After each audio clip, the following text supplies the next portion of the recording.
চিরবৈরী দুই শত্রু রাষ্ট্রের হামলার জবাব দিতে অপারেশন ফতেহ খাইবার শুরু করেছে Iran.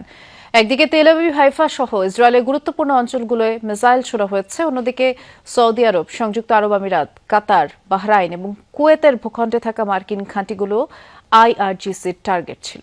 Rainbow allrounder exterior pay বাড়ির বাহিরের দেয়ালের সুরক্ষা নিয়ে থাকুন নিশ্চিন্ত।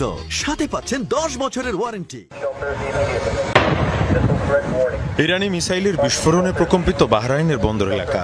দেশটিতে অবস্থিত মার্কিন নৌঘাঁটিতে আঘাত হানে ইরানের ক্ষেপণাস্ত্র। সকালে ইরানি ভূখণ্ডে যৌথ হামলা চালায় ইসরায়েল ও যুক্তরাষ্ট্র। এর পাল্টা জবাব দিতে দেরি করেনি বিপ্লবী গার্ড বাহিনী। শুরু হয় অপারেশন ফতেহ খাইবার।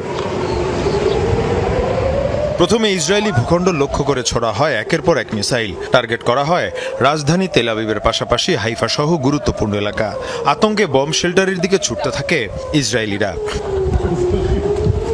তবে এরপরই ছিল ইরানি সামরিক বাহিনীর চমক। কোনো পূর্বাভাস না দিয়েই হামলা করা হয় ইরানকে ঘিরে থাকা আরব দেশগুলোর ভূখণ্ডে।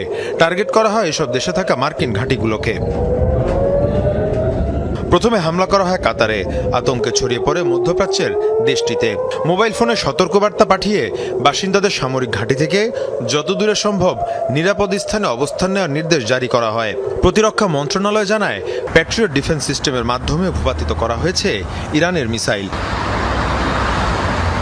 অন্যদিকে মার্কিন সদর দফতর লক্ষ্য করে ইরানের মিসাইল হামলার পর জরুরি সতর্কতা জারি করে বাহরাইন। নাগরিকদের নিরাপদে সরে যাওয়ার নির্দেশও দেওয়া হয়।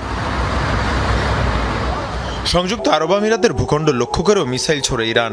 বিকট বিস্ফোরণের শব্দ শোনা গেছে আবুধাবিতে। সেখানে একজনের প্রাণহানির তথ্য পাওয়া গেছে। এদিকে সৌদি আরবেও মিসাইল হামলা করেছে ইরান। পাশাপাশি বিস্ফোরণের শব্দ শোনা গেছে কুয়েতেও। মীর মুশফিকা হাসান, যমুনা নিউজ।